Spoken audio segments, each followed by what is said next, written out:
how's it going? Welcome. Uh, I forgot to set a title for this broadcast, but I don't care. Um, yeah, right. So, I was going back and forth about it, and I wasn't 100% sure, but I think I'm gonna add in the last background, or not the last background, but I think I'm gonna add in one more background. That's loud. Don't mind that. Um, yeah, so I guess right. So we just finished up the river yesterday, and I guess because I'm a glutton for punishment, I'm going to I don't know. Maybe before I jump into that, I'll see if I can peel something else off the backlog that would be a little less the same thing we just did yesterday and the day before. But excuse me. I'm thinking I kind of want to do the kind of want to do one more background because I think that'll be the point at which I feel like there's not as much visual variety in the game in the environments of the game as I would want like ultimately, but enough to call it like okay for now. Like it's not literally the same like looping background and at that point, and that's I think I think that's a good bar to hit. So might as well run the script, I guess, for now. Um, and yeah, I guess I might as well switch over to face or screen cam too. Uh, oh, I don't really need the panel active. I can deactivate that later, though. All right, so switching over to screen cam. Doop doop. All right, so yeah, we have our script, but more interestingly, I want to just pick a backlog real quick. I forget if there was something interesting that we left there that we want to do. Okay, so we did away mode, which is good. Don't call out lurkers. We looked at that yesterday, but I'm thinking for now, I don't want to do that yet. I want to think about that in the future. Rebalance scoring. This isn't urgent for me.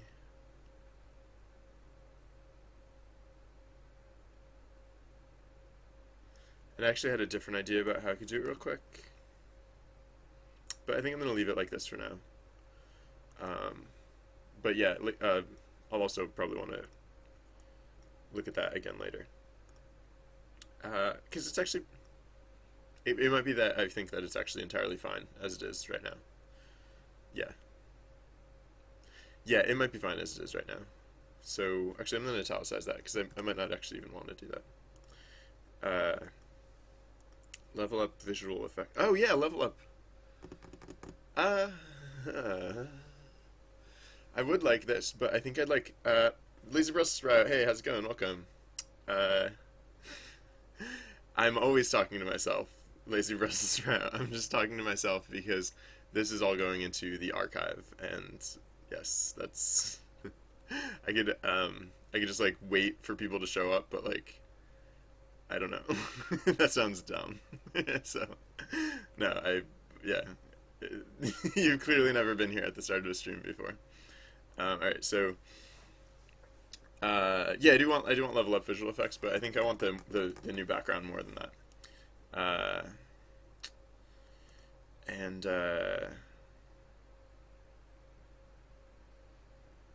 more backgrounds, right? So that's the thing that I would be working on now.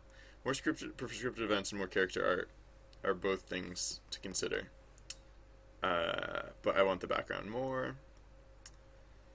Nobility points. Yeah. Yeah, and the rest of these, alright. Well, I hope you get some. See you tomorrow. um, so, yeah, alright, so let's start with the background. Snowy backgrounds. Oh yeah, that was the other thing. So I'm thinking like snow for the new backgrounds, because that was like what got me. That's what I was thinking of when I started on. Oh, okay, yeah. I was like glancing out my window, and it is literally snowing where I am right now. So that seems thematic. That seems appropriate. Capsulin, hey, how's it going? Welcome. So Yeah, maybe that's a sign that I should work on the snowy woods. So like coniferous, is that the term for what are pine trees called? Like coniferous. Yeah, maybe. I was I was trying to think of like, and then I should look up what deciduous means too, because I'm going to talk about trees a lot today. I should deciduous. Are those like the opposites of each other? Like deciduous are the ones that have like leaves. Yeah. And like coniferous or pinophyta are the ones that have needles and are cone shaped. I don't know. There's probably like a better like way to distinguish between those two things, but since I'm since those words are not completely incorrect, I'm gonna say that whereas our the forest that we made already was deciduous, uh, our snowy woods will be filled with conifers or pinophyta or whatever. So that's how I'm gonna pretend to be smart today. Oh, there's one quick thing that I wanted to touch up that it struck me yesterday, and I kind of waved my hand at it. All right, I'm gonna install this update real quick because it tends to update quickly. Okay, okay, faster, please. Um, yeah, so the transition between the river and the forest, we might see it because we're at the river in side quest right now, or down in the corner there. Um, but yeah, if I don't draw the new one fast enough, we'll see the old one, and the old one just I don't know. because I'm connecting like the because I'm connecting the river to like the forest in like a gradated way. Like the transition between the cave and the forest is really abrupt. So it was really easy to just like like you're in the cave, now you're in the forest. There you go. And it's kind of the same thing with the mountain, but because the river like really blends into it. It was like a juxtaposition of sorry, I thought this would update faster, but all right, there we go.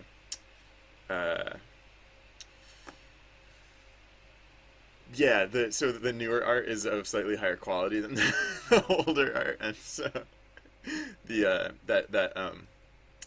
that like comparison did not play well. So let's open. It was layers. It was BG's river transition to forest. BG 0.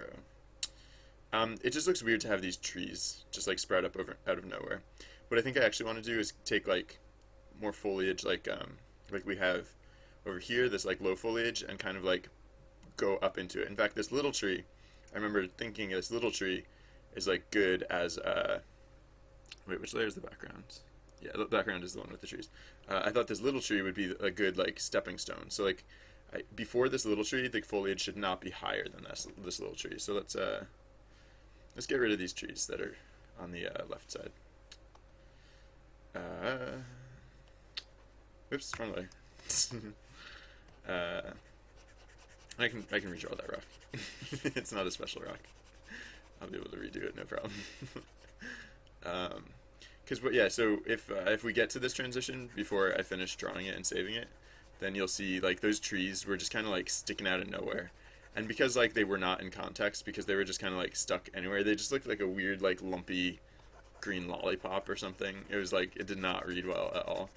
So instead, what we're gonna do is we're gonna start out very gradually. We're gonna so let's pick this color for starters, or actually let's pick the darker of the colors for starters. And no, I should start with the lighter of the colors. Yeah, and so just like I'll just introduce like a little bit of it here, just like very subtle at first, and then over here we'll have like maybe some more, maybe like slightly taller, a bit of foliage here, and I'll shade it, and I'll probably add that rock back in or something like it, and then And then yeah, by this point, I think we can have something like a little taller standing, and then that will segue with that, and then yeah, also yeah, just in general, I think I want the tree height to like grow up, so it doesn't start big, it gets big eventually. So as part of that transition, I have this one a little bit lower for, so it's not like I don't have to shrink it much, but basically just get it so that it's it's a little more subtle, and I'll bring down the size of this a little bit as well. Just so it's not just like, hey, trees all of a sudden. uh, yeah. Do I need to? I'll bring I'll bring this one down for a bit, just the first one, and then I'll call the others okay. Not by much, just a little bit. So it's just a little bit more gradual, the transition there. Deselect. I'll narrow this branch slightly, and I'll shrink the foliage a touch, not by much. All right, and then let's just smooth that out. And that is touching in a weird way. I don't like that. So actually, I'll just break that, and then actually I think this tree, since it has such a big trunk, I feel like this tree could have like a bigger amount of foliage too. Hey, it's event time. And I don't actually want it to touch the top of the screen. Not actually. Yeah. All right. So that's probably fine. And then all right. So now I just need to. Oh yeah. Well, I need to shade the foliage and add a little more foliage in this area too. So like, I'll do another. No, I'll just do like tall standing foliage. Like it'll just like come up really high. Yeah, and then let's shade that. And that's all I want to do, really. Oops, I said let's shade that, please.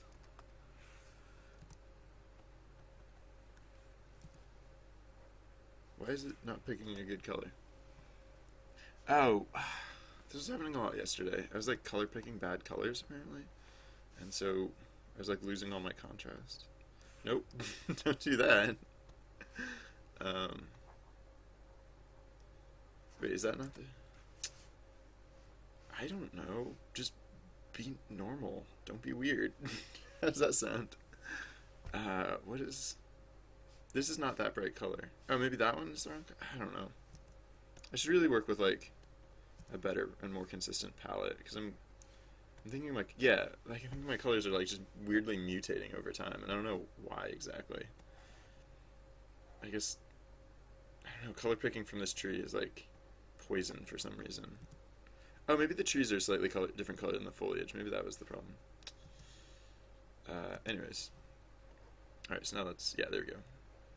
Shade the foliage. Doesn't have to be super great. It just has to be shaded so as not to look completely like flat. Whatever. Yeah. And I'll do like one more pass to make it look make the shading look less unimpressive. It looks kind of like a pile of slime, a little bit. So actually, yeah, no, maybe I should start more subtle than that. Maybe I should actually start smaller than that. Just like with a little tuft. And it doesn't have to be behind, actually. It could be in front. Because it's not because like anything behind this line of cattails is probably gonna look like it's in the water, and that's actually gonna be a little bit weird. So let's let's put it on a layer above actually. So yeah, again working with this color. Oops, sample from image. This color. Let's draw it. Just a little tuft of it here. And we can't just yeah. So the other thing is that the this darkened line of the grass is where the adventurers trod, so we can't actually. Ugh. Yeah, I guess we are really like going to that line. So, yeah. All right. I guess this part of the shrubbery will be just slightly obtrusive, because the adventurers will kind of like walk over it a little bit. But anyways, I guess that'll have to be fine. So there's a little shrubbery, and this will make more sense in the context. Have we started transitioning? No, we haven't started transitioning yet. So we might be able to get this art in and scene for the. Oh, that doesn't look right. We might be able to get this art in and scene before we transition. That doesn't look right. Oh, whoops! I'm drawing on the right layer. Whoops! Just noticed that. All right. No, I didn't double click. Gosh, this tablet has strange ideas sometimes. Right. Oh, I drew on the wrong layer. None of that. None of that. Thank you. Whoops. Alright, so it's like that a little bit, and then, no, that's, again, not good. So there we go. Alright, that's fine.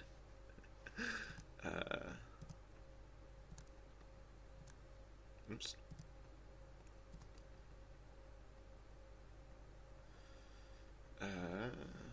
Alright, and then, almost there.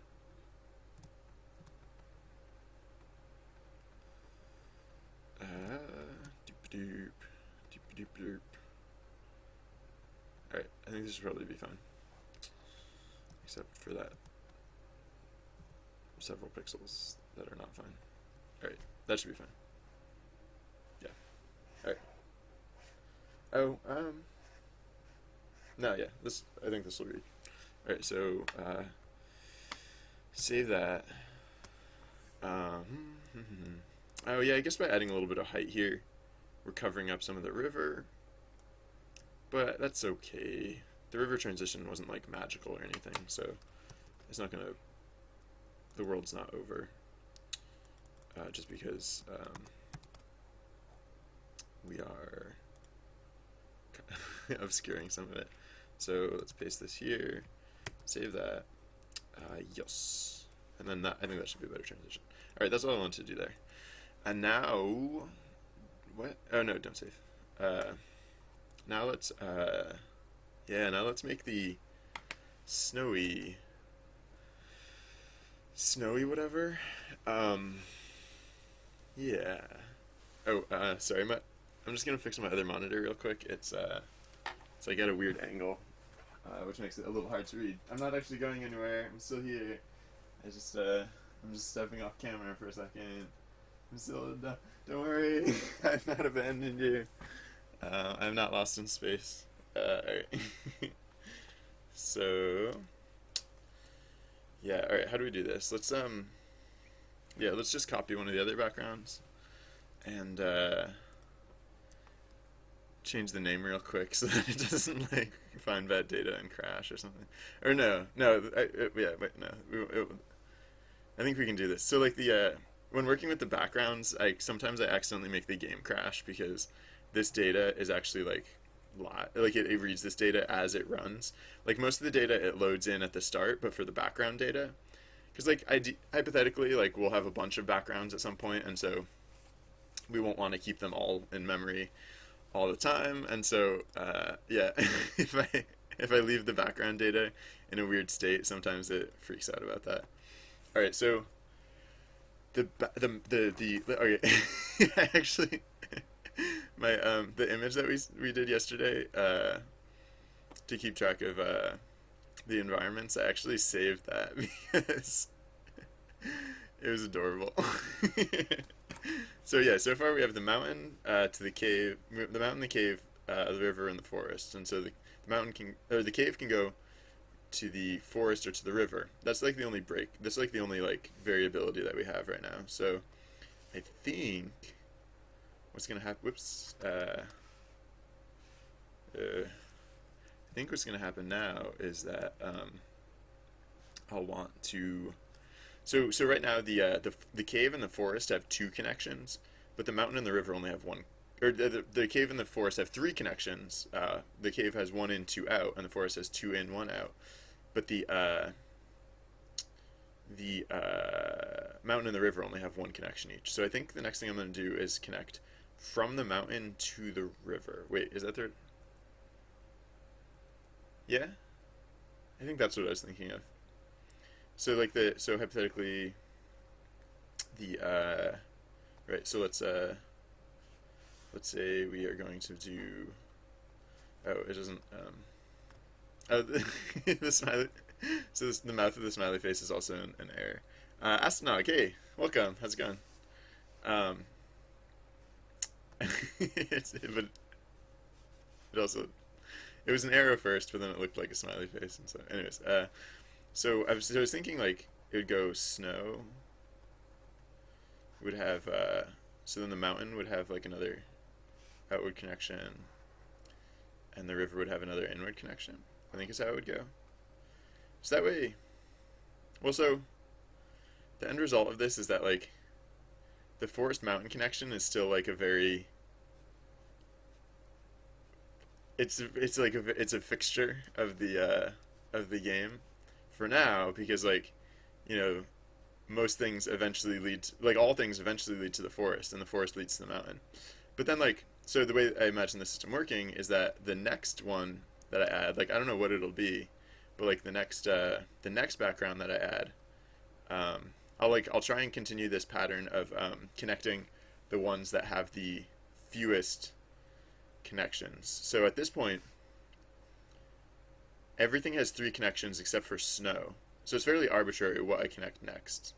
But for example, for the next one, whatever it is, I could say the forest connects to it, and then that connects to snow, for example. Or like I might not do that exact one. I could, but I could. So then basically like as that, then this new one will have like the fewest connections and like the rest will have three except for forest which will have four, and so then the next one can connect basically anywhere. Whoops. It's like the next so like the next one, let's call it, I don't know, more exclamation points or more question marks but fewer or whatever, I don't know. And so then the next one, like maybe it connects from the or so I don't know, maybe the next one is like connects from the river to it and then it connects to whatever this one is or something. I don't know, but like so basically I'm gonna plan on like growing out the world map in that fashion. And I think the next step is to I think this is it. I think we're gonna do it, you guys. I think this is it.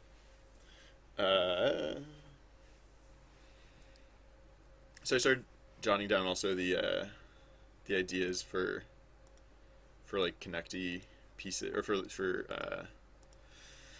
backgrounds that I know I want to do. So wait, yeah. So if this setup implies next that I should connect from the forest to snow, like, I mean incidentally the forest and snow are both forests, so it seems feasible that we could come up with something that could like connect to both of them, like yeah. So whatever that is, we just have to make it so that on one edge it's snow covered and on the other edge it's not. So like maybe the town, for example, could go there, because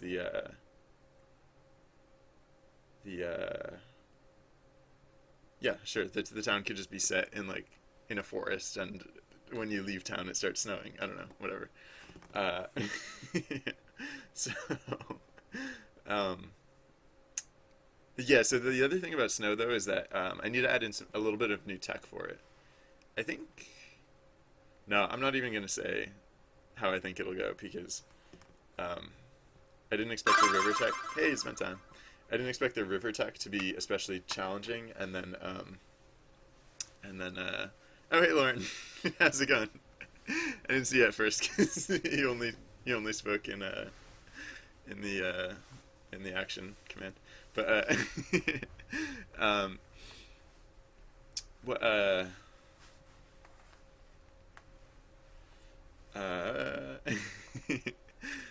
the yeah, so the snow has the snow has basically I just need to add a new layer for the snow, and it'll like trickle downwards, of course, because that's what snow does.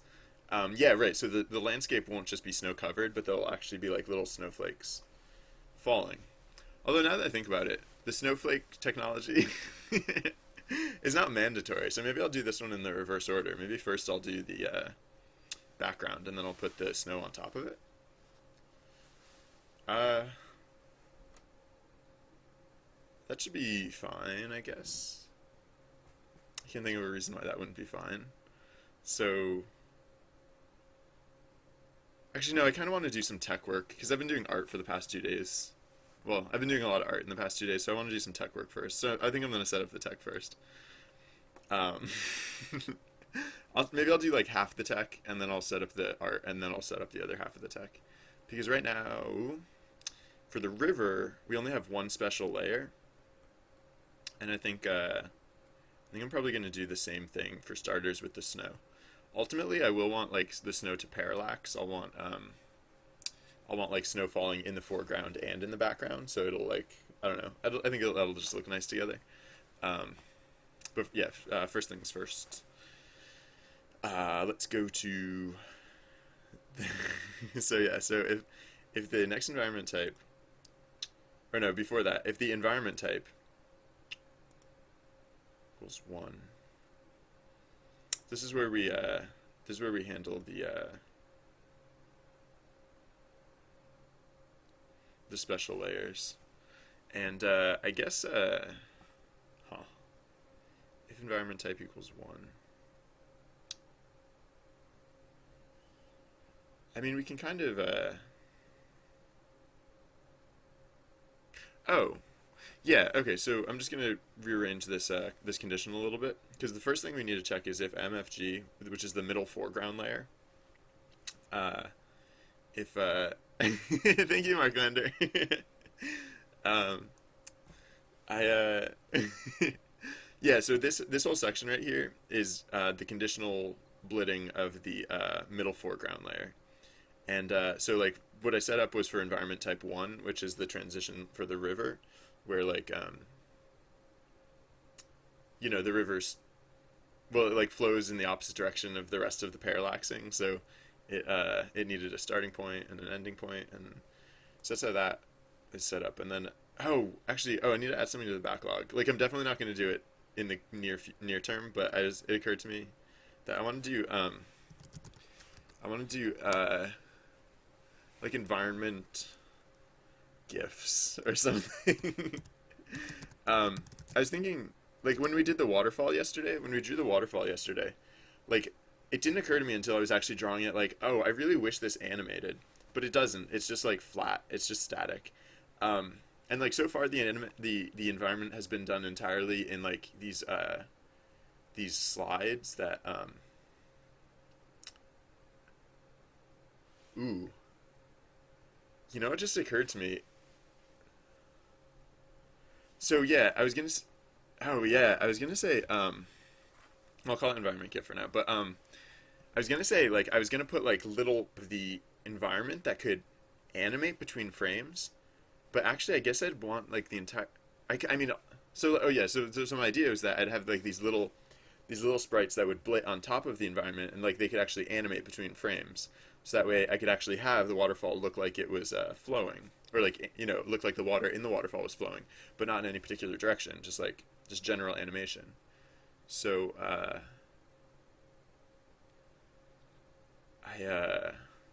yeah, no, as I was saying that though, it occurred to me I could just like do literally the entire environment as like a I couldn't animate. I couldn't. No, I don't know. That might be again like none of this I'm gonna do in the near future. But like when I get to that, I might not want to do literally the entire background because like I really don't need literally the entire background animating. It's just like it's little things like the waterfall that like that might look a little weird if they were completely static. But no, all right. I won't worry about that for now. All right. So yeah, the way I was going to rearrange these conditionals is that like both of these.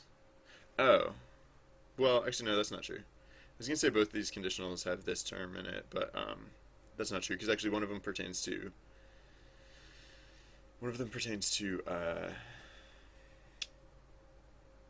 the current environment, one of them pertains to the next environment. But this conditional term will apply not only to the one that we set up already, but it'll also apply to the one that we're about to set up. So let's check this one first, because if this isn't true, we don't have to do either of what we're about to do, or what we'd already set up. So like this whole section can be part of this if conditional on it, and then yeah, there's no and here. So and then also we can make this an else case. So if environment type equals 1, then we do all that good stuff. However, the next thing we want to set up is I wish I had like those vertical lines that would indicate like where my indentations are, but I think this is the elif. Elif bg, no, excuse me, env dot type equals 2. I think that's lined up. Then this is the part where we want to do like this environment type is going to be used for things like precipitation, where like snow is like falling over the scene, or rain could be falling. Another thing I thought of that I added to the list of backgrounds is a bridge or rocks, because I was like, when will I ever use this background type to go up? Like, will it always just go down, or will it ever like go up too? And one of the things I'm thinking of possibly doing is how would I do this? Oh, I might have to put in like, it might not just be this tech, but like I was thinking like so right now we have like the river, which is actually still on screen down there, and it points at, or sorry, no, I'm pointing at the one that runs like along, like you're walking along the banks of the river, but I don't know if this will make sense or if it'll just seem weird, but I was also thinking I could do like, I can make it so that there's like a watery area where you're like walking across a bridge or walking across rocks over like this watery area, and the water is actually like flowing like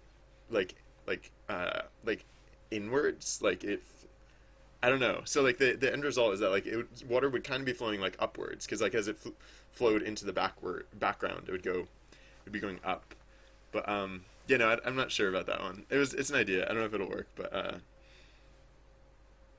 I think that's one that I'll probably want to try at some point. Maybe, I don't know. So oops, I typoed. Type. I typoed again. Oh no, I literally typoed the word typo. Delightful. So yeah, so what are we going to do in this case? We're going to say yeah, if bg trans, kind of like in the other case, if bg trans no, wait. Is that the first conditional we want to start with? Basically what we have to do here is we have to translate the special layers according to their vertical value. We don't have to do their horizontal value, because their horizontal value has already been done. Because this is when we're dealing with the layer that is part of the main layer. And that will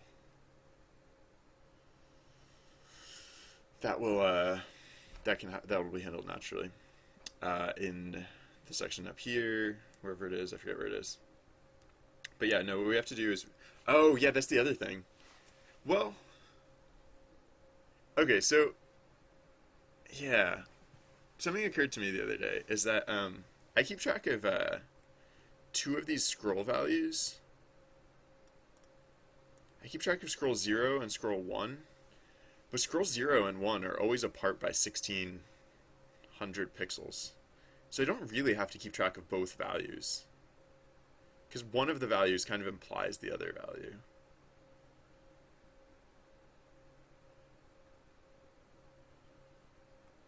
I don't feel like changing that right now, though.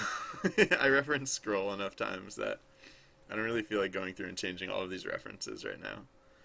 So I'm probably gonna, even if it's not 100% necessary, I'm probably going to, well, no, I don't, okay, just because I don't feel like changing it for the other one doesn't mean I have to not change it. Just doesn't mean that I have to continue that pattern. So so yeah, so for this for the oh, right. Yeah, so I need to add a new value to these layers because they need to keep track of Tom, hey, I'm doing well, thank you. Um I'm about to make it snow. And it's snowing in real life outside my spaceship. Um, so yeah, it should be an interesting day. I'm gonna use that as visual reference. I'm gonna use the window as visual reference to make sure I'm getting it right. Um, oh yeah, so my background layers currently they have a value to keep track of their vertical velocity, but they don't have a value to keep track of their vertical position. And I'm not going to add in two. Like if I followed the scroll pattern, I would keep track of two values, but I don't. That's not strictly necessary. So I'm going to I'm going to instead say I'll just say like uh, scroll.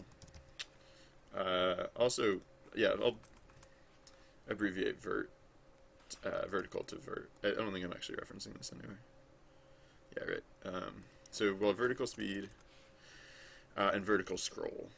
I'll put these next to each other just because why not? Vert scroll equals 0 for starters. Save that. Oh yeah. Huh. So. Oh yeah. So yeah, the other thing. Hey, event time. The other thing that's kind of funny is that like it didn't occur to me until until, until I had kind of committed to the idea of making snow. And I guess I'm not technically committed to the idea of making snow. I could like I haven't gone too far yet. I could not. But yeah, I keep remembering one of the things that I haven't really explained yet is like where is the snow coming from? Like, cause I'm not literally gonna start it at like the top of my screen. Like, I'm not literally gonna start it like way up here and have it sprinkle all the way down to the bottom of the screen where side quest is actually playing out. So like, where does it arbitrarily start from? I think I think I have no clue. Um, maybe I'll just make the snow flakes. No, I really don't have a good explanation for that. I think actually I guess it's a good idea to start with the tech here because if I set up the tech and I know it's gonna look a little unusual, right? It's not gonna look magically great, perfect forever, but I don't know if it looks too freaky weird, I might not do it. I don't. I'm like, yeah, like I said, I'm not committed to it. Oh, we're at the transition. Hold on, I want to watch this. So I'm gonna go to weirdo screen view for a second. I just want to watch this transition. And if I don't like, this is the only way I can watch it without weird pink stuff all over the place. All right, yeah, this is the one that we. Oh, hey, Adik, how's it going? Welcome. Uh, so yeah, I don't take suggestions.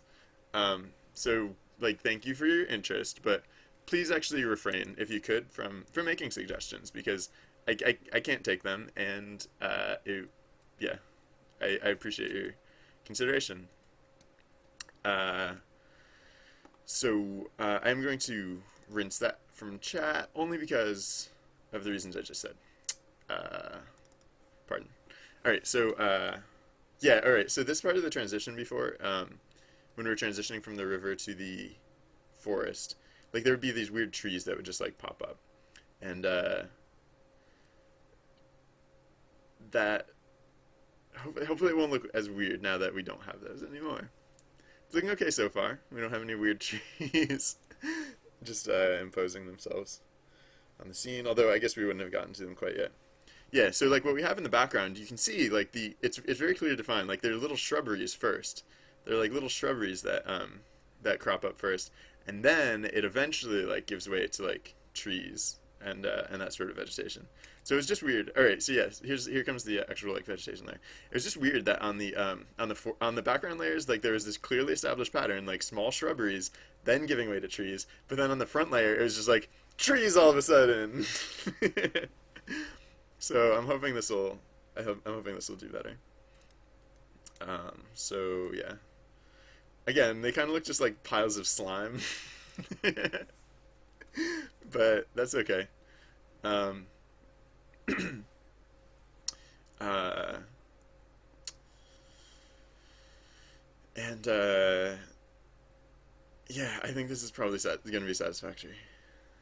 Yeah, and oh yeah, like I was saying before, it does cover up some more of the river, like sorry, it looks super weird, like this Hall of Time effect where like there's like a million of them like stacked up like this, but I'll take this away in just a moment. Um, yeah, I mean the river like snaking off into the background, it never looked super exceptionally cool, anyways. So if it's a little bit obscured, that's actually fine. That's like you can probably still get the gist of what's going on. Like there's vegetation that's picking up, and it's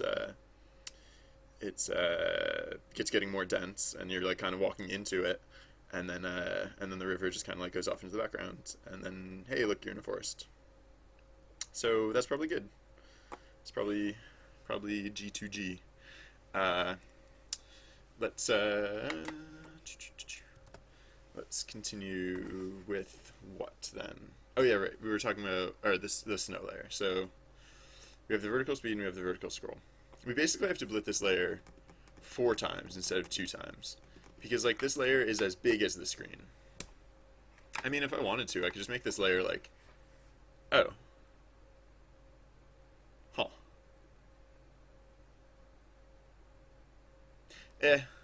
well. No, I was gonna say if I wanted to, I could just make this layer twice as tall, and then I would only have to blit it once, but that's unnecessary. I mean, if anything, I could make this layer very, very small, because this layer is just like precipitation. It's just like falling snow. So like, I'm going to make it as big as the screen, because I won't necessarily just use it for precipitation. I might use it for something for which I actually want,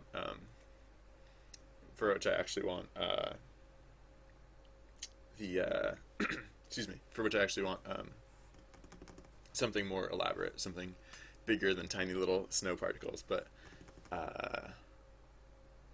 yeah, at least for this purpose, it's gonna be it's just gonna be like little specks of white scattered across. So let's put those in, I guess, as right the section that we were working on down here. So for oh yeah, so right, so the first thing we have to do is scroll these things vertically. We don't have to scroll them horizontally because they are already scrolled horizontally. Um, uh, so how do we? Yeah. So this thing here for SI in range 2. Oh no, we don't have to do for blah blah in range blah blah, because we're only working with one value now. So yeah, all we have to do is this one. Whoa. What is this character right here? Am I hallucinating that, or is there just like an E right there? I think that's a typo. But why was it there? And why was it not like causing weird errors?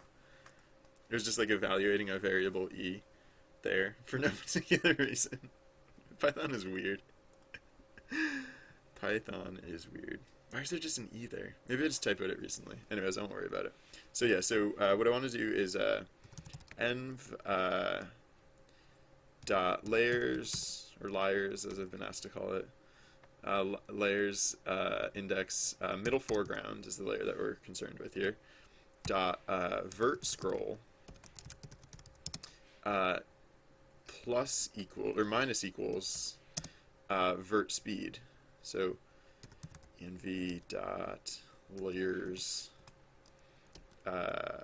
index mfg dot vert speed, and then we check if so how do we want to do this? So oh yeah, you're right. So we basically do this conditional too. So if if the speed is in the what do I do first? Is if the speed is greater than 0, if it's in the positive direction, then we have to check if the scroll has so if it's in the positive direction, eventually it will exceed. Oh yeah, it's not g width anymore. It's like g height, but it's not even g height. It's like 150, which is our arbitrary. Wait, is it 150 or 170? Wait, what is 170, 150? Wait, what is this 170 and what is this 150? Oh yeah, no. Yeah, no, it's 150 is the g height. G height? I don't know. Sorry. Or sorry. If it's so if the speed is positive. No, wait, no. If the speed is positive, we have to check if it's less than 0 minus g height, which is 150. Also known as negative 150, but whatever. Because if it is, oh yeah, this is a conditional. If it's less than 150, then that's when we have to reset it to 150. Wait. Yeah. I guess. Maybe I should just do. Maybe the multiple scroll values isn't weird. No, maybe I should do the multiple scroll values.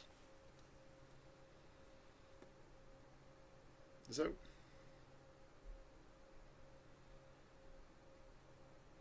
Yeah, I'm gonna do the multiple scroll values. No, wait, hold on. Let me think this through. If I do multiple scroll values, then I have to do extra math when I'm adjusting them. But I adjust them less often than I reference them, so it'd actually be less math that way. Hey, the game that we're working on right now is actually what you see scrolling across the bottom of the screen there. It's called Side Quest, and it's like it's kind of like a very light adventure game that runs along during the stream. So yeah, it's actually running right now. So you'll see in the not too distant future. Who knows what will happen on this? So yeah, the idea is like everyone participating is part of this like band of adventurers, and we're on this like continuing journey. Right now I'm letting the computer basically run the show, and excuse me, because I'm like supposed to be the game master hypothetically, but I've been shirking my responsibilities in that regard a bit. Yeah, right. So the computer is set right now to intermittently introduce events, and so Trusty Bard is is like kind of the facilitator of the game. So keep an eye for Trusty Bard in chat. You'll also hear an audio alert when the event comes, and Trusty Bard will fill you in on the situation. So right now we're adding in more background art, more environment art. So we're just making the world bigger, kind of. So right, specifically, yeah. So having multiple scroll values, it means like I have to keep track of an extra integer, but I think I'm actually okay with that because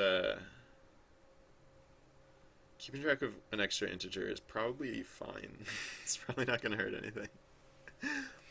And yeah, then I can just refer to the value plainly instead of like having to math every time I refer to the value. Yeah, I think I prefer that approach. It probably doesn't make a huge difference, but I think I prefer that approach for no particular reason. Alright, so vert scroll doesn't initialize to 0, it initializes to a list, and then on initialization, we'll set vert for scroll to equal 0 and g height, which is 150. G height. So, hey, it's event time. So yeah, Trusty Bard will fill you in on the details. You also, Lauren is here, I think, or Lauren was here. Lauren is our pro player. Lauren is like the top ranked world's best #1 high tier side quest player. So yeah, so Oh, it's the meadow. Yeah. So this is like your tutorial level, I guess. It's a nice cushy intro level. All right. All right. Yeah. So vertical scroll will be a list, and so we will when we're translating it, we won't just say whatever. We'll say for I in range 2. We'll do this for both vert scroll 0 and 1. Oops, not 0. Index I. So the vert speed is the same for both, but yeah. All right. So if vert scroll is yeah, because it was just occurring to me like the one implies the other, but it implies it in a weird way because like if like when the if I was trying to use just one value when the vert scroll equaled 150, then the other implied vert scroll value would be 0, and then when like let's say vert scroll went down to like 145, then the other vert scroll value would be -5. But then when the vert scroll value got to 0, the other implied value would be like 150. So like I don't know. It just would have been awkward. They transition at different times, I guess, is the reason that I want to have them as separate values. So, right. Speaking of transition, that is what I'm setting up here. So if vert scroll is less than 150, then it equals 150, or plus equals 300. Plus equals 300. And I'm not hard setting it to 300 because the scroll speed, like I can change the scroll speed. So like when it hits the bottom, it might not hit the bottom cleanly. It might hit the bottom with like a slight overlap. So good job, perfect bouquets. You guys nailed that one.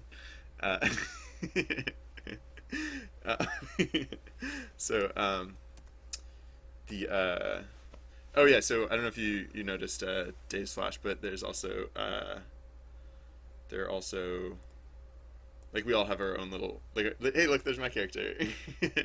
Sorry, when I pull this pink one on screen it's because this is the one that I can see. I can't actually see the one that you guys see, the one that's on the bottom of the screen there. It doesn't actually show up on my screen. This is how I can look at that. So like flute dude, like we'll have little adventures. So yeah, Lauren is Lauren you might have noticed is the one that has like the cool hat and the I don't know, like Lauren has a little pet mouse that follows him around, and Lauren's been been playing this. This is not Lauren's first adventure, so as we can see, oh yeah, there's you, just joined. Lauren has a few experience points. Yeah, because like your characters like level up and stuff, get new gear and stuff like that. All right, so. That's how we translate it. If the vertical scroll speed is greater than 0, if the vertical else if I'm not gonna do else if because I don't think I'm ever gonna have like 0 vertical scroll speed. Actually, I could. No, there's no particular reason to have a 0 vertical scroll speed because if 0 like all the standard layers have 0 vertical scroll speed. So if I wanted a layer with 0 vertical scroll speed, I wouldn't have to do a special layer. I could just do the regular layer. Yeah, so so in the else case, yeah, hypothetically this would cover 0 vertical scroll speed, but that really shouldn't be a case. That shouldn't ever actually happen. So in the case that so that does have negative speed, then we're looking for when it gets to be or like when it. Yeah, so if it ever gets to be greater than or equal to 150. Oh no, less than or equal to. Yeah, so this one is the less than or equal to. Right. So great if it ever gets to be greater than 150, then we'll want to subtract equals 300. And yeah, good. So okay, now yeah, that was just the first thing to make sure that the snow is actually falling, and then or rising. Hypothetically, we could have snow rising. Oh, we could have like steam rising. We could have like if we ever do a hot springs. Ooh, we should do a hot springs, and then we could have steam rising from it. Uh, hot springs. And yeah, so that's another thing that we could do with the vertical with these vertically translating special layers. Um, I like to come up with more applications for it, so that way I don't feel like I'm making pointless tech. Uh,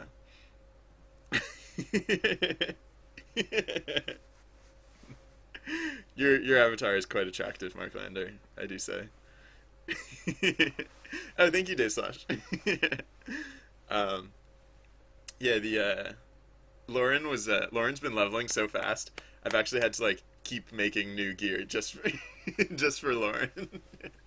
I mean, everyone will get it eventually, but Lauren's really like pushing the bleeding edge of that new fat loot. um, which is great. I tried, Lauren, but no, I'm blown away. I was really impressed that I didn't know anyone would be quite as good at the game as Lauren is. I'm legitimately like awestruck by how good Lauren is at side quest. um, so what right. So, okay. So now that we have them in place, we can blip them accordingly, and this should be fairly straightforward. Actually, this should be a lot less. Oh yeah, no. I guess so the only thing that's not as straightforward is that we have to blit 4 times, but that's easy enough. So we basically just have 2 loops to blit into. Can we just blit right in these loops? We don't really need a separate loop, huh? We can just say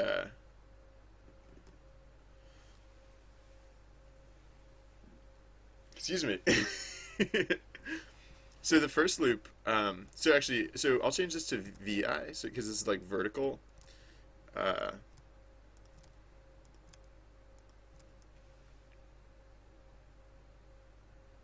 and then I think I'll just have a loop in here, because once we change the, yeah, I think we can, yeah, I think this will be a much easier implementation. It seems like.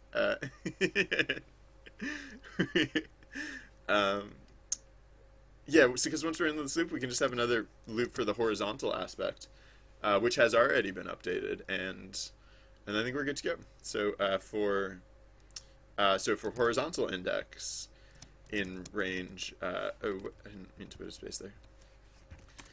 Also in range, not that it matters, but in range 2, then we can just blit, and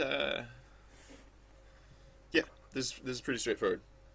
So the difference is what? The difference is yeah. So for like typically when we blit a layer, it goes like this roughly. But the difference here is that we won't use. Oh, okay, I lied. This is gonna be a little bit weird, because for the top, right? Because the top of the graphics, we have to actually do a sub-region blit for this as well. It's not gonna be as weird, but it's gonna be slightly weird. So right, so actually we can't loop over this because we have to handle these two. Oh no, we do have to loop, and we do have to handle them separately, but we have to handle them separately within the loop. All right, so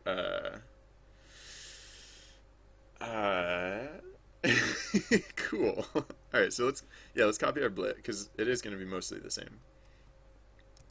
Oh well, actually no. Before we do the blit, let's put in the conditional, because if vert scroll yeah, so if vert scroll vi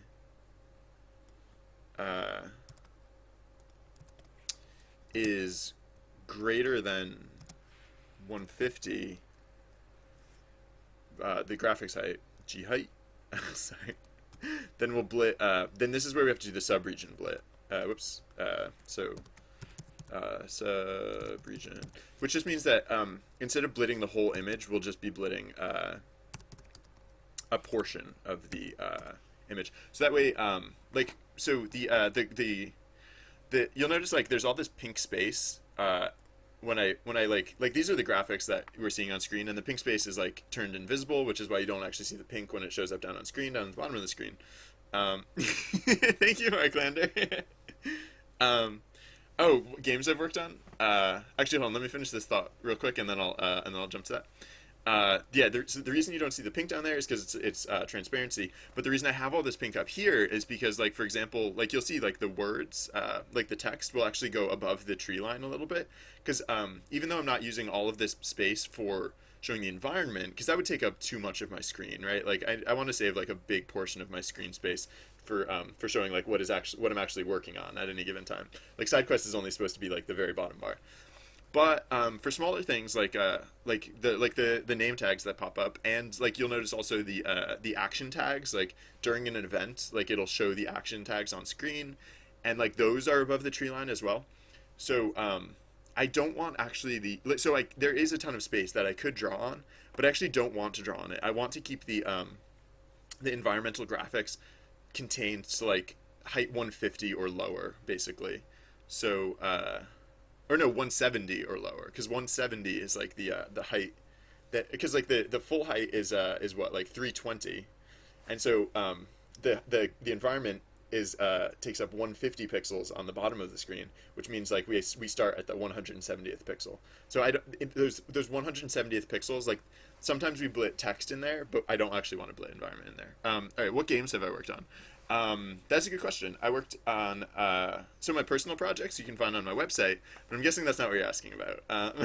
So like, if you go seriously that biz, like these are a few portfolio pieces, and then I also have srsly.bz/ima is this is the demo. Ima is the demo for the next project that I plan on working on. I was planning on starting it this week, but I decided to did a few more touch-up pieces on SideQuest instead. The professionally, like in the past, I've worked on like when I worked at when I worked in like AAA game. Oh, hey, it's event time. When I worked in like AAA game dev, I worked on games like Rock Band and Dance Central, were the two big ones, and then a bunch of other smaller ones too, like VidRhythm, and there were a lot of Rock Band games. So I worked on a lot of Rock Band games. And oh, Rock Band Blitz, which is a different sort of game, but it is also technically a Rock Band game. Yeah. So the events, technically the events happen approximately. Okay, well, actually, here, let me show you the secret control panel, because actually, like this is like, so as game master of SideQuest, hypothetically, I should be creating new events whenever is appropriate, right? But because I've been slacking off about that, I have the automated system, and the automated system will run a new event approximately once every 10-15 minutes or so. It actually the occurrence of the events is more frequent depending on how well players are able to succeed in the previous event. So for example, if you get perfect in an event, like the next event will happen sooner than if you get nice, and if you get nice, the event will still happen sooner than if you don't even get nice. So yeah. It varies a little bit, but it's like, yeah, it's in like the 10 to 15 minute range. All right, so so the non-sub-region blit is a lot simpler. So that one I'll set up first. It's very straightforward. It's almost exactly like this, except the difference is that oh, should I be doing vertical scroll differently? Because well, no, this is fine. I can do 320 minus 320 minus the vertical scroll value. Because if the vertical scroll value is 150 or less, then that's like 170 or greater, going down to the bottom of the screen. So vert scroll. Yeah. Oh, and it has to be. So we're looking at horizontal scroll index for the horizontal position and vertical index for the vertical scroll position. Yeah, I think that's good. Middle foreground. Wait, why are we dealing with? Oh, yeah, middle foreground up there. Yep, that's correct. I think. Let's see.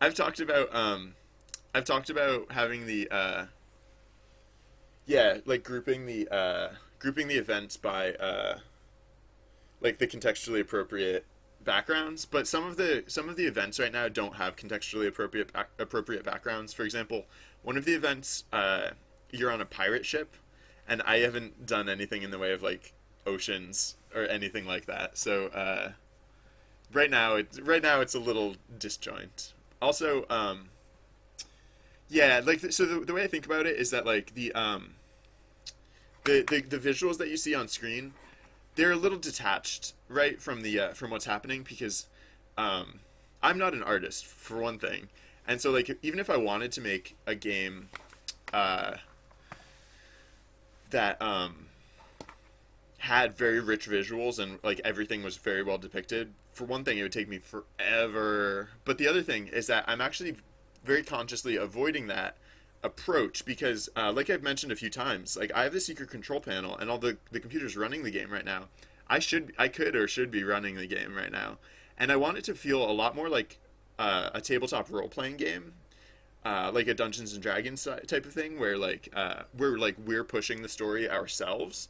And so the thing about like Dungeons and Dragons is, or like a tabletop role playing game, like if you needed live visuals for something like that, you would only be able to take actions according to what live visuals occurred. But I want to push past that. So like there's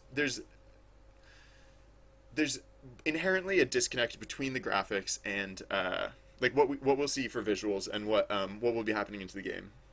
And so because I'm not an artist, I have opted to stay very minimal with or I'm not a good artist. Everyone's an artist, but some people are good artists. Some people are like professional quality artists, and I'm not one of those people. So yeah, I opted to stay instead very basic. So yeah, like everything that's depicted, you won't see on screen, and that's just because that's a limitation that I don't want for this game. I want to be able to like go wherever we want. Hey, Z Kangaroo, welcome back. Yeah, for side quest, I want the story to be literally whatever we feel like doing on our quest. So yeah, that was some of the decision making that went into that. And so yeah, I have been thinking about like having some level of like light context continuity so that you don't, for example, jump on a pirate ship while you're in the middle of a cave underground. But I haven't set that up yet. I don't know. I'm not super worried about those things yet because it's supposed to be more lighthearted than like realistic, frankly. All right, so for the sub-region blitting, I want to do something similar except the this 150 value. We're not going to blit literally the entire height of the image. We're going to blit. So yeah, okay, we can just say. So what will it be instead? It'll be all right. So in this case, this is the case where this will be the case where uh,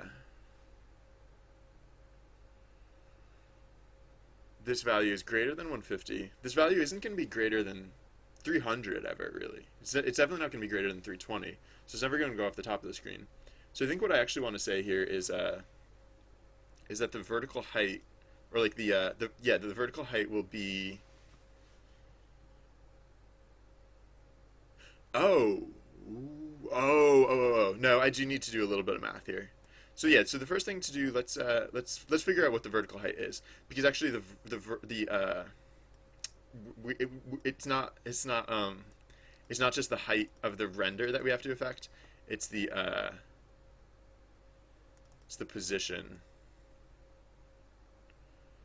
of the render. All right, so yeah, let's calculate that out, and it's a simple calculation. It's a simple enough calculation. We just say 300 minus. So like let's say visible, or like the height. I don't care. Either visible height or vertical height. You can interpret it either way. Oh yeah, day slash. It was nice to see you. There's a follow button in the corner. If you I don't know. Have you? Maybe you have clicked it already. I forget. But if you haven't, that could let you know when I'm streaming. But yeah, I hope to see you again. Oh, that was the other thing I meant to do today. Actually, if it's not excruciating, I think I'm gonna do that real quick. Sorry, I'm just gonna switch over to Facecam for a second, and I'm gonna add my hours on my page because like. No, I'll do that later. Should I do it now? Hey, D Slash, welcome. Thank you very much. I appreciate your viewership and your support. Thank you. I can hey, another brawler. El Pollo Loco, 974. Welcome. Thank you for following. I appreciate your viewership and your support. Thank you. What was I gonna? Yeah, no, I mean, I should add my hours to the site at some point, so I don't have to always say Monday through Thursday, 11 a.m. Eastern Standard Time to 5 p.m. Eastern Standard Time.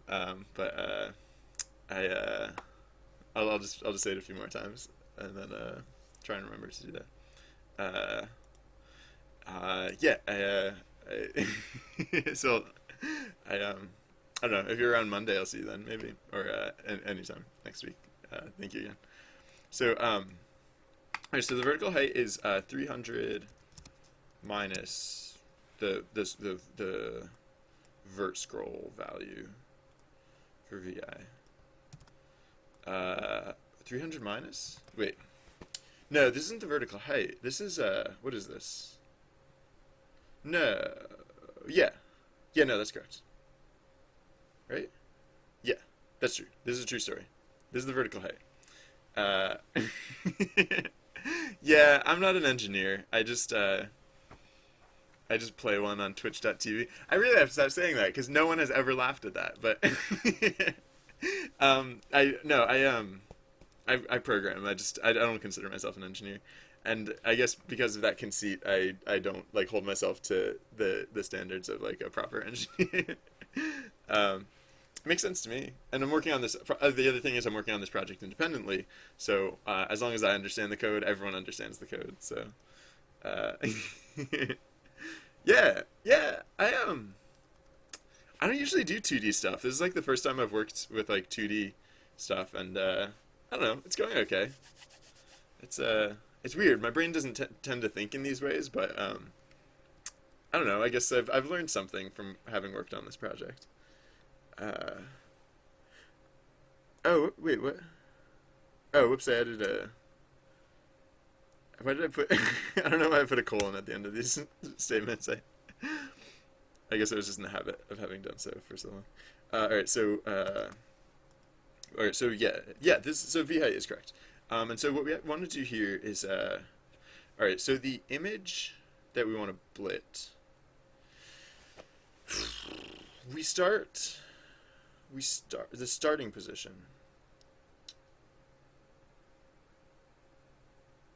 Oh.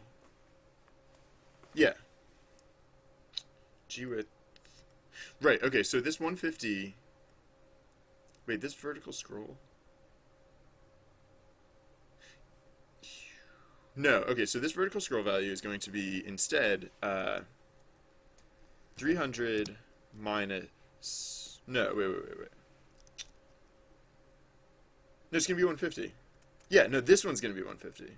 It's going to start at the height of 150. Wait, I deleted too many values there. Wait, no, this rectangle just doesn't have enough values. Oh, I accidentally deleted something out of this rectangle that I was not supposed to delete out of this rectangle. What did I delete out of this rectangle that I was not supposed to delete out of this rectangle?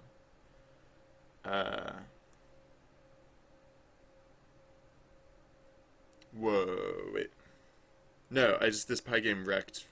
Oh, I accidentally grabbed this Pygame wrecked thing when I wasn't supposed to. That was freaking me out for a second there.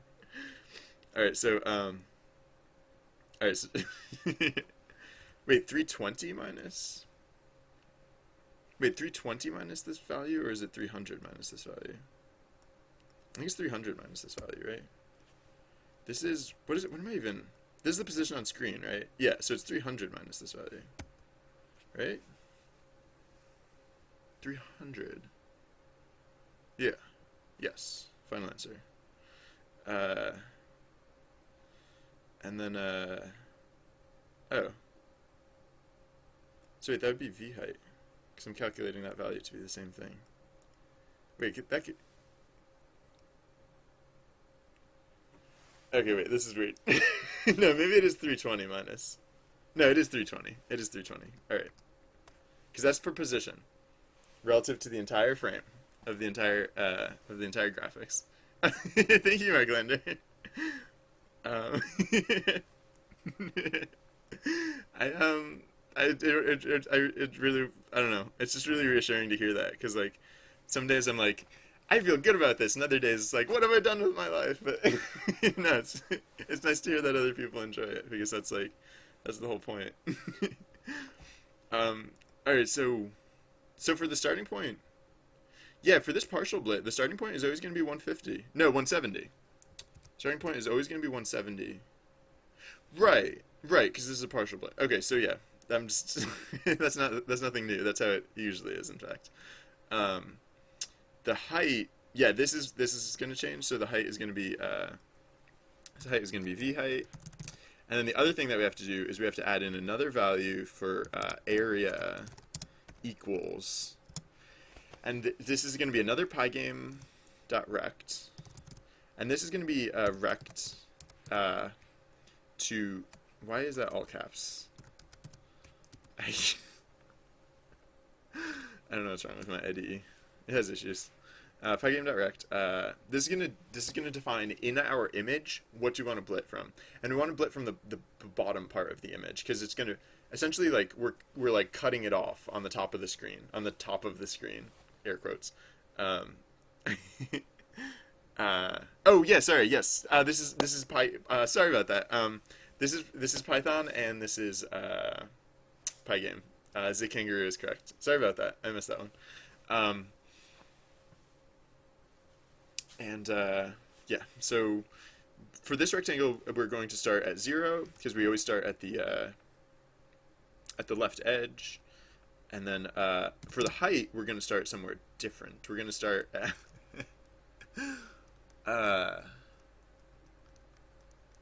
this time we're going to start at 150, which is g height minus v height, the vertical height, right? Because the starting position, yeah, will be the height minus the vertical height that we want to actually blit. So then the distance will be 1600, because we want to blit the entire thing, and then the height finally will be v height. So I don't know, that might work. I might have made an oversight there of some manner, but this should work for starters anyways. What are you complaining about? Oh, this is that place where I deleted a strange, weird character, and now it's claiming next env is not a real thing. What is your problem? Have I not finished closing all my parentheses or something? No, what did I do? I must have done something weird here. Or maybe my IDE did something weird here. Something is weird here. There was this weird E that was just like floating in space. There's just like an E right here. No, stop. There's just like an E right there. And I deleted it. Alright, well that's not better, so that's good. I don't know where it came from though. Oh, did it come? It came from here. Somehow that E went. Somehow that E ended up at the end of the line. What even causes something like that? That was weird. Alright. So good. Now we so we're doing it for a current environment. We should do it for next environment as well. Oh. Yeah. Oh. But for for the next, when we're doing it for the next, so when we're doing it for the current environment, that means that we're doing it for the environment that we're in presently. So like the mountains, for example. If it was raining in the mountains, we would be blitting this precipitation in the mountains. Um, so the next environment is the one that starts to transition in. So like when we go from the mountains into the cave, the next environment in that context, during transition, the next environment is the cave. And so if instead of the let's say let's say if the cave hypothetically had some sort of precipitation, there were like, I don't know, bats falling from the ceiling. I don't know. Then the cave, yeah. So we're not actually, in this case, we don't actually want to do the standard layer. We want to have a transitional layer. Oh yeah. So yeah, sure. So we need a transitional middle foreground, I guess. is what I'm getting out of this. We need a transitional middle foreground. Uh, Thank you, Mark Lander. I would like that too. I'm actually a little scared of like what'll happen if like I don't know. I don't know. I think, yeah. No, sorry. This is a complete tangent, but I think about it a lot. That like I I don't mind the fact that like the channel and my projects are growing at a gradual pace. Like the nice thing about that is that I never have to worry about growing pains, and I don't know. Yeah, so I hope it catches on, and I really need to keep up with that too, because like one of the things I know I have to do at some point is like optimize the game, because I haven't, like, there are a lot of places that like I do a lot of processing in a single frame, which I shouldn't do. I should defer it over multiple frames so that way it doesn't get like, because like sometimes it will literally, like, the game will just like sit there for a moment and then it'll go, like, it'll, like, I mean the graphics are pretty choppy, so it's not super obvious, but like I can improve on that. And yeah, I don't know who, I actually don't know how many players this game supports. Like hypothetically, like, I don't know, there might be an upper limit, and when I hit that upper limit, I might need to refactor some things to handle some things better, because right now I'm keeping a lot of stuff in memory that maybe I'll need to come up with another way to handle that. Who knows? At some point, I might need a dedicated machine just to run this game. But yeah. So far things are going okay. Yeah. So I guess yeah. Oh yeah. Okay. So when we're loading in we don't have to do it at the start, but when we're loading in a or no, yeah, there's only one place where we load layers. It's up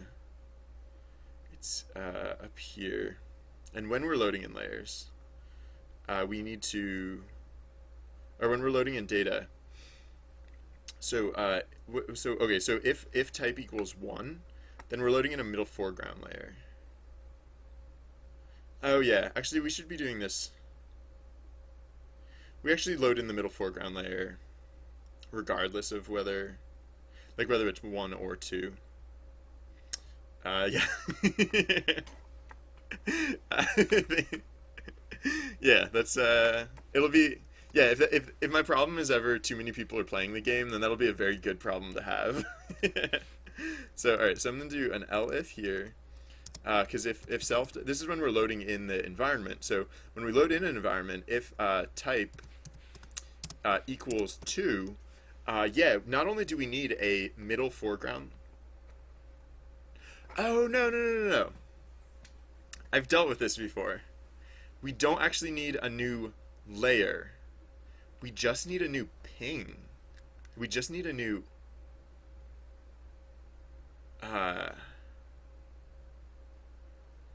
right, so like in our not in our layers, in our environments. Yeah. Wait, how do I do transitions right now? Yeah, right.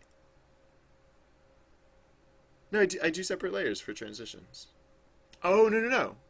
Oh, right. That's how I set it up. Okay, so I don't need a new layer. I just need to apply the middle foreground. Okay, yeah, I just need to apply a transitional image to the middle foreground layer. So if outName not equals 0, then, yeah, right, also, so if outName not equals 0, then, If what am I doing here? Yeah, if so yeah. I mean, I will have to set this up. Oops, I'll set it up correctly. LF, if self type. Wow, I write silly things when I'm not paying attention. All right, but yeah, elif self dot type equals 2, because we don't have to do transitional frames for there are no extra transitional frames for environment types 1 or 0, but there is for environment type 2. So for type 2 we have to, I mean, okay, so at some point I'll have to refactor this to, like, right now I'm only supporting the middle foreground layer. So like at some point I'll want a foreground layer, or like a foreground layer and a middle background layer for these special layers. But right now I'm just concerned about middle foreground layer, and so I'm just assuming the presence of those. So for that I'm going to say, yeah, basically the same thing that we're doing here, except except indented, excuse me, thank you, middle foreground layer, transition, etc., etc. I guess BG, I've been calling it BG3, but I really have to change the whole naming convention here, because BG0, 1, and 2 doesn't even make sense, and BG3 definitely doesn't make sense. But whatever, for now, that's fine. So BG3 is going to be our snow layer. Okay, so now we will. Okay, so now. Well, okay, yeah, no, so now I have to do this other part where.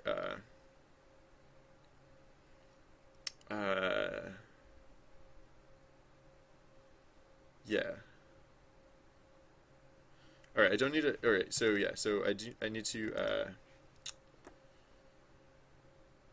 Oh. Oh. Yeah. I just remembered something.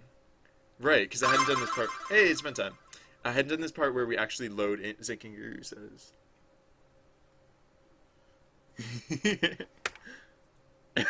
Oh, fun. That sounds like a fun project, Zikangaroo. I hope you'll show it to us when you finish it, or when you have something to show. Um, so the yeah, right. So I'll finish setting up this loading set situation in a second. But the thing that occurred to me is that these special layers, I'm not actually keeping scroll values. Oh, yeah, no, never mind. I was gonna say I'm not actually keeping separate speed values for these scroll values, but I have to keep those values. I just have to, right, so the part where I'm loading them in, actually. This is where I do have to set a speed value for it. I do have to set a speed value for it, except the speed value is actually going to not be based on the any data saved elsewhere. It's going to be based on the so the middle foreground layer is going to have the same speed as the midground layer. So right, that's because they scroll at the same speed. That was one of the things that I had to just kind of take as a basis in order to get these transitional layers working better. Wait, do I have to actually do that? I don't know why I decided that I have to actually do that. I think I actually don't have to do that, but I kind of want to, because, like, I don't know, maybe I'll want to, like, go crazy, like, at some point in the future. But right now it's just like they'll parallax, but they'll parallax along with the other frames, and so they it'll look like the snow is falling, like, down. It won't look like it's falling at an angle. Yeah. So maybe someday I'll feel like hooking up tech where I can make snow fall at an angle, but I don't think that's, like, urgent right now, so I'm not going to. What are you complaining about? Invalid syntax? Invalid syntax your face. Oh, equals, right. Okay. I always forget the equals. Alright, and then so what else do I have to say here? What are you complaining about now? Invalid syntax your face. I didn't even. Oh, equals equals. Yes, I'm really bad at that. um, I like. Yeah, I can't make good art, but I can make art that parallaxes. So. All right. It actually takes more effort than I realized going in. Like I hadn't really thought about it, but like flat backgrounds are way simpler than moving backgrounds, which is I guess why a lot of games don't bother with it. But it's nice when they do. Uh, all right, so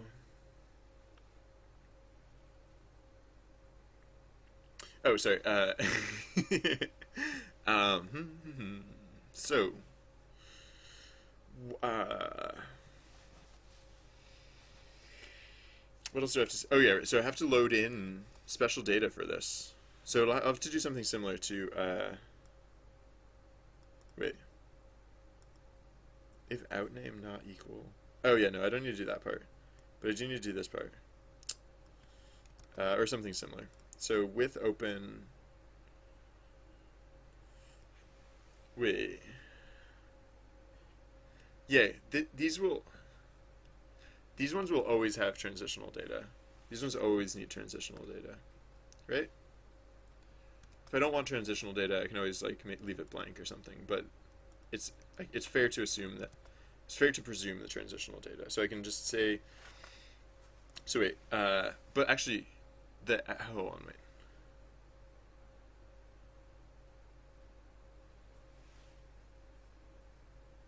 Yeah. Yo. Oh. Oh. Oh. Actually, huh. Yeah. No. I guess this part I'll actually have to do. Hmm. If outname. Yeah, it'll always have that data, but we only need to load it if we actually plan on transitioning. So for the very first environment, the one that we start in, we don't start during a transition, so we don't actually need that. Uh, so what do I do? Where should I load in? Should I load it in here, or should I load it down here? I guess I can load it in here. Uh, yeah, okay, so actually, yeah, I'll just have if outname if outname the so the, if this is not for transition, or if this is for transition, which is to say if outname the name of the transition out not equals blank, um, then we can actually do this down here too. Uh,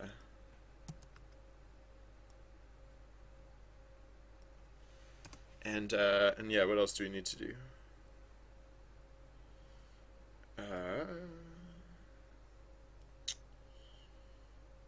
And then oh yeah, so then we need to open a data thing.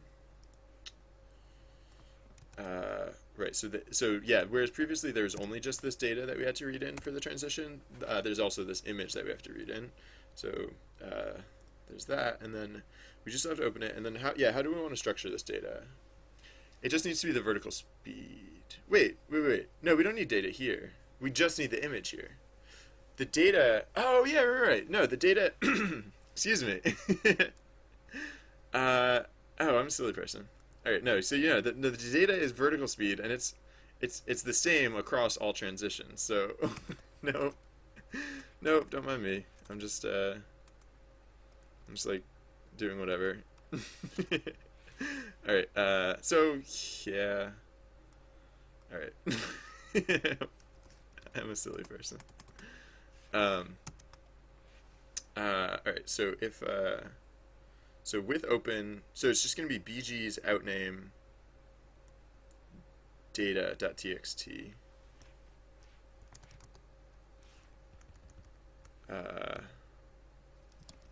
It's just going to be this. It's just going to be this. Oh, I'm already opening this. And it's not outname, it's in name. I am already opening this.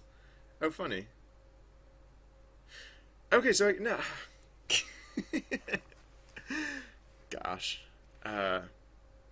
Wait a second. Yeah. Okay, right. Oof. It's sorry. Apparently it's been. I mean, it's only been a few days since I set this up, but I. It only took me a couple days to forget how I had set it up in the first place. Uh, do you save? Oh yeah. Yes, that is true. And yeah, so the other thing I do is that when a player leaves, I close out their data. Like so like I don't even keep their data in memory once a player leaves, and then once a player rejoins, then it gets read in again. So like Lauren says, data saves constantly. So if the script crashes, then you're not going to lose any data. If it crashes in the middle of an event, you might not gain data, but you don't actually lose data. Common here, hey, welcome. How's it going? Um, uh, so, all right. Oh, my brain. All right. So yeah, the other thing we can do here is we can assume environment data. Uh, right. Right. And that's right. Yeah. Okay. So in this case, it's not that speed is going to be equal to this value that we're reading in from our environment data. It's that the vertical speed will be this value. Uh, because all right. So now that I've defined what this is, I should actually. Oh, I haven't set up any of the data yet. So all right. So this trend. So the snowy place transitions into the mountains. Did I say? What did sorry. It transitions into the river. Alright, so I'll copy the cave. Oh wow. Oh, snow has the same transitions as the cave.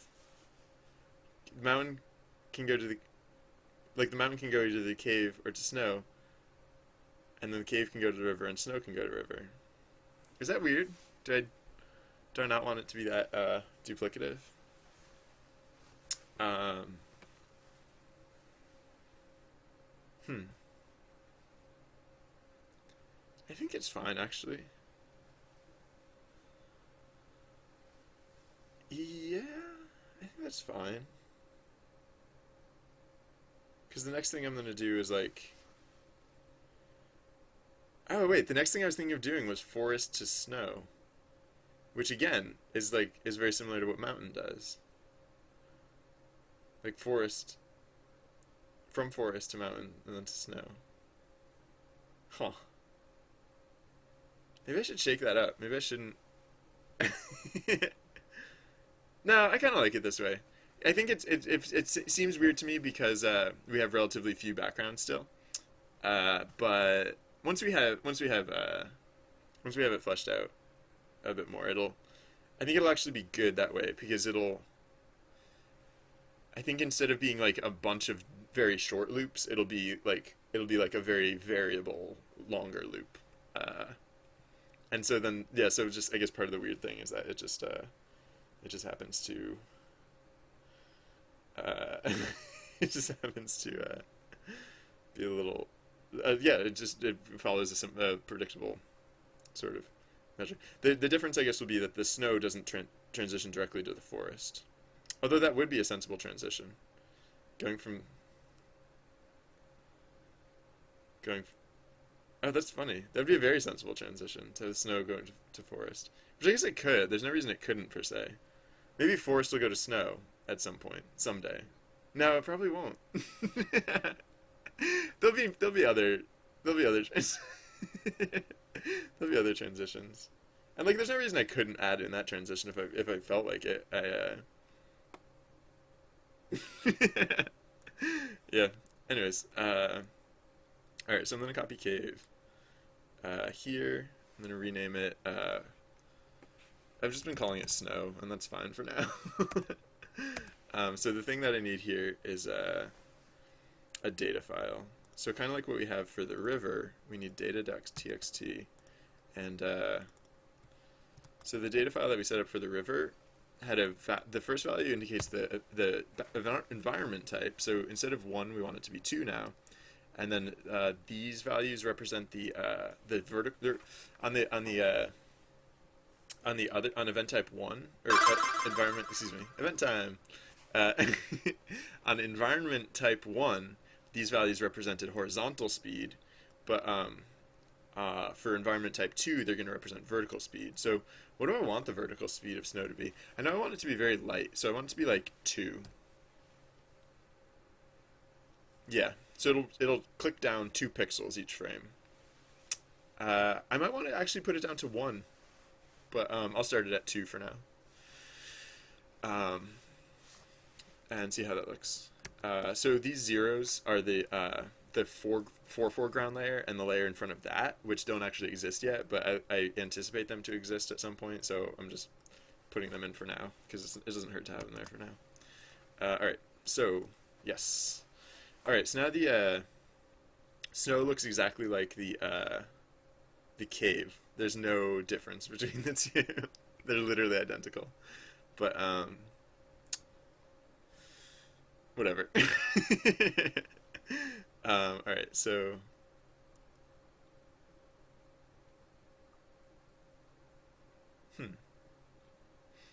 alright, so let's oh, you know what I just remembered? Is I never made new action frames for the river. I'm not gonna actually make new ones, but well, purple kinda makes sense for the river. What is it? What does the river look like again?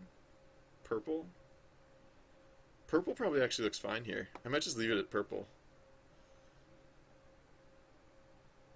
Uh, where did I get those purple ones from? From the forest?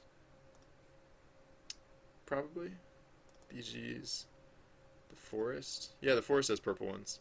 Well, like we just said, the snowy, or the river never transitions. Or no, the river does transition to the forest. Alright, so yeah, I'll change it. So yeah, so the river was very green, which is why we went purple.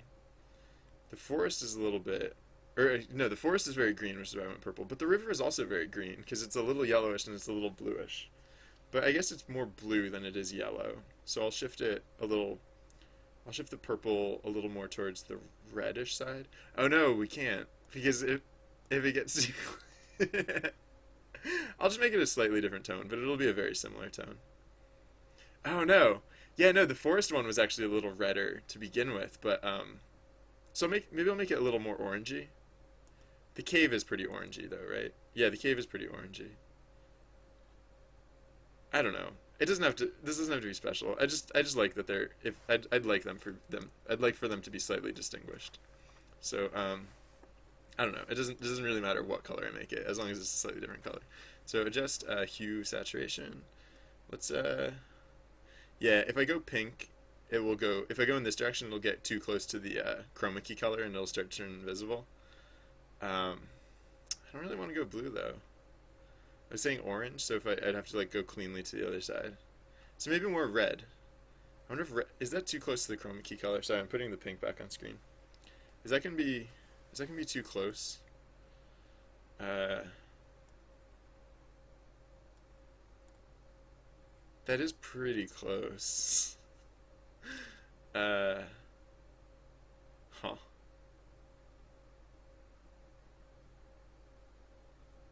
I'll just do a deeper blue, I guess. I don't care. It doesn't have to be special.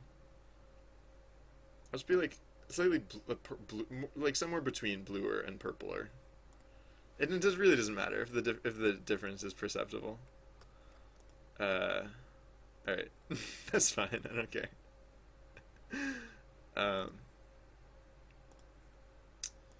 all right, save these. Save. Save. These are just the frames that show around the action tags when an event occurs, and I just wanted them to contrast with the background, so that way I wanted them to be like opposite colors as the background, just so that they like stand out, so that they're very distinguishable. It's not really super necessary, but I'd been doing it, so I figure why not continue doing it. All right, so. Alright, yeah, let's get back to, we're setting up our data. Oh yeah, so now the other thing that we need to do is, we need to transition from the cave, from the mountains to the snow, But in this transition, we need an extra layer. We need BG3. We need BG3, which is the transitional snow layer. So let's rename this to BG3. So right now, if we transitioned from the mountain to the snow, we're just using temp kvar, and it would look crazy because we would just see like an extra. We would see like this, like just falling from the sky. We would just see like layers of this like falling from the sky, hypothetically, and that's if we did it correctly. So this should be interesting. uh, um, Good job, guys. Uh, Perfect. That's exactly right. um, so, all right, so that's all set up now. And now, wait, is that literally all set up? Is that? Oh, no. There's one other thing that we need to do. Yes. Because we've set it up for the main environment, but we still need to do a little extra setup work for the transitions themselves. So, where is that occurring? All right, so like we did before, let's change this conditional to, because this conditional is going to matter for both environment type, for environment type 1 and environment type 2. So let's check this first, and if this is true, then we'll start looking at environment type. But because if that's not true, then there's not much point in continuing on. Is that? Huh. Oh. Well. Huh. Actually, I guess. Huh.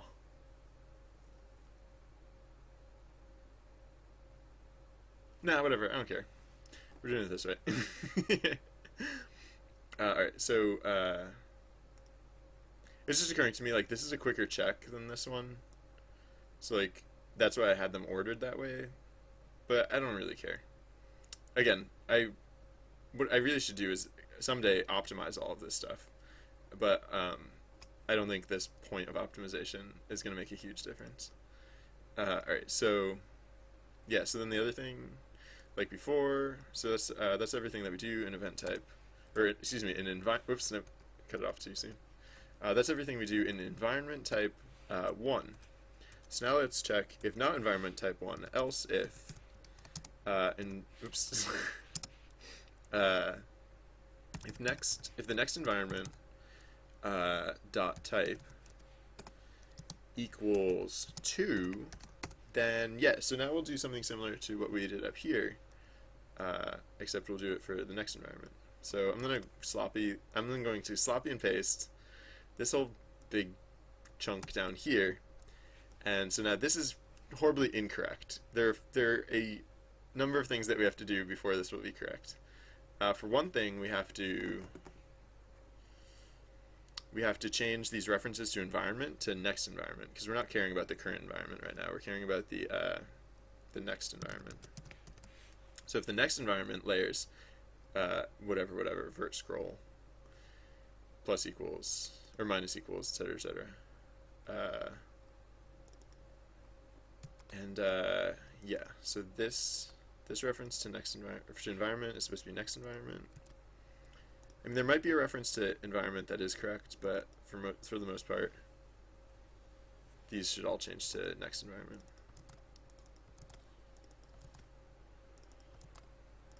So, where else? So that's all right? Yes, that is all correct. And then these should all change too, right? Oh yeah, these should all change, but then there's another thing that I have to add as well, because wait, these are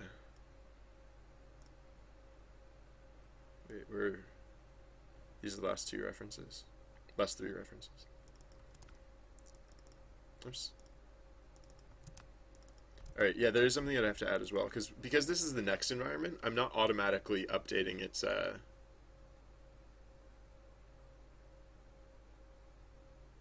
Oh, no, I'm not supposed to be updating its horizontal scroll.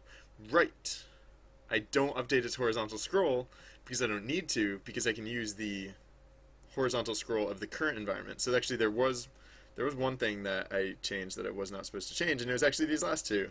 These are actually supposed to stay as the current environment because we actually want to like the because like the pieces connect perfectly, like they like when we switch into a transition, like the transitional pieces like slot in exactly to the same width and position as the general loop pieces. um we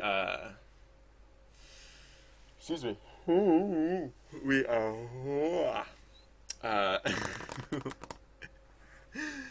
we can just use the same values. We don't need to update new values. We don't even keep new values. In fact, once we make the final transition, we transpose the old values onto the new and like pick those up as the new values. So yeah, during the whole transition, we only need one set of values. Good. And was it just that place? Was that the only place, or was that? I think that'll probably be the only place. Um, yeah. Oh, you know what's interesting? At some point, I'll have to decide whether, like, if there, let's say you're moving from rain to snow or whatever. Not that this is gonna matter super much, but at some point, I'll have to decide when you're transitioning between two layers, two environments with special layers, like which one draws on top of the other. I mean, for rain and snow, it doesn't matter because you're not going to be like, oh, those snowflakes are drawing on top of those raindrops. But like hypothetically, if I had like a different environment type, it could become relevant. I don't know. The special environments are going to be used mostly for precipitation because like the apart from like rain and snow, the only thing I've really thought of for it so far is fog. So like fog or steam or fog or like something like that slowly rises. Um, so it's probably won't matter, but to rain to snow is OP. I'll have to nerf that a bit. All right, good to know.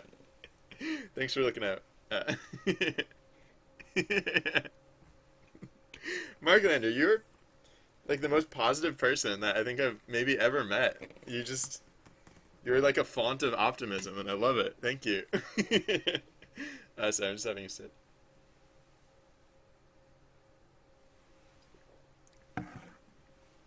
Okay. So is that everything now? Because yeah, I was thinking I needed to update those values, but I think those values update themselves actually. Oh yeah, I was just gonna check to make sure. Like, yeah, I think those are the only places that I really use those values too. So that might be all the tech work that we need.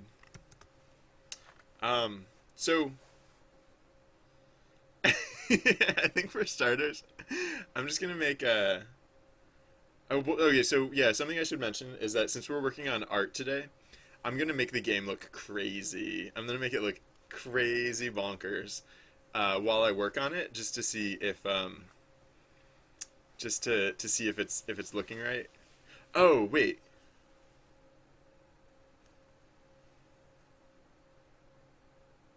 Oh. Yeah, the transition. No, so I'm not done yet, but I mean I could test what I have so far, but yeah, no, the transitional frames. That's the thing that I forgot. Which is important because yeah, right now I'm just blitting these all the time, but I'm actually only supposed to be blitting these if BG trans equals 0 because oh whoa, did I set the is there a better way I should be setting this up? I wonder because oh man, yeah. Yeah, no, I think I should have set this up differently because I just remembered like that was why that was right. I remember. Shoot.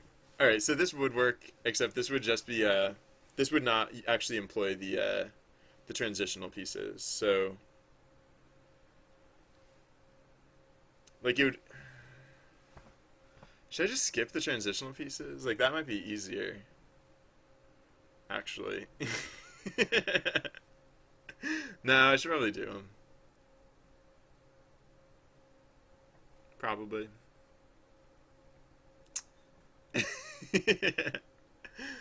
um, yeah. All right. I should.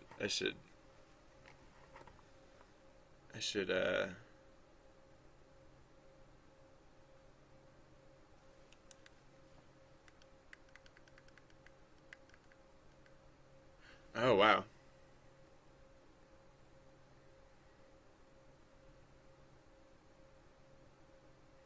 Yeah. All right. So how do I want to structure this instead? Now that I've got this all set up, how do I want to structure this instead? I still need to, I definitely need to do the I definitely need to do the this translation bit, uh, of course, but I actually don't need to do it here. I need to do it somewhere else instead. So, huh.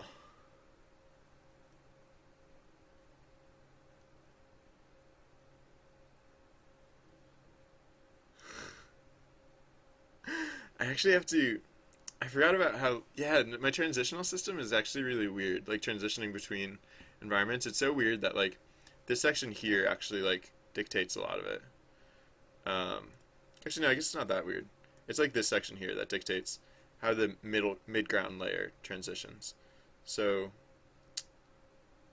I actually, instead of doing it in the separate chunk down here, I kind of actually have to insert it up here because of this is where I handle conditional statements for the transitional phases. So, all right. So yeah. So for one thing, I have to move the I have to move this bit about so if environment type equals 2, this whole chunk here I have to move to up here because I'm going to move the blitting into this section and and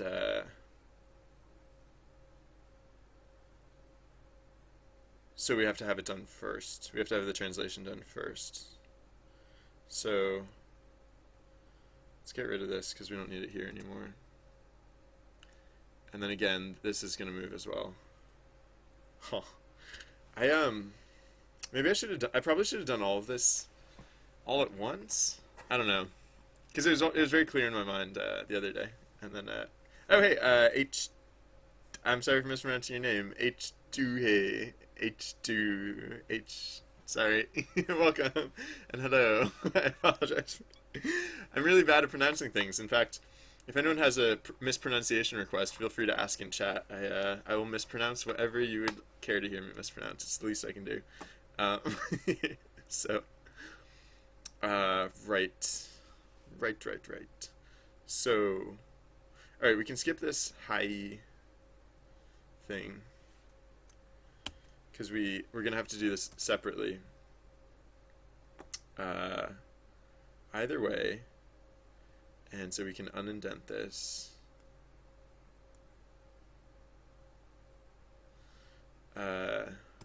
Let's unindent. And then,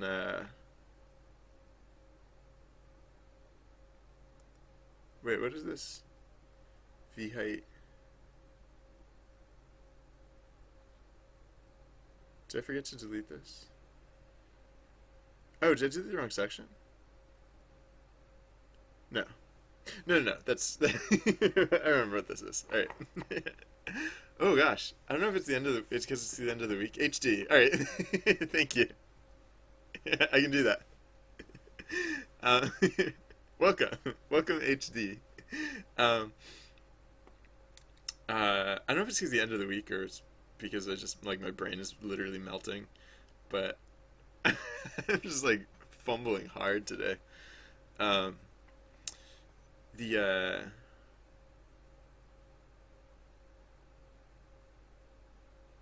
all right, so Yeah, right. So these conditionals up here handle whether to blit. Uh, oh, well, yeah. No, these conditionals up here handle whether to blit based on the transitional phase, whether to blit um, the regular piece or the transitional piece. And oh, yeah. Yeah, I like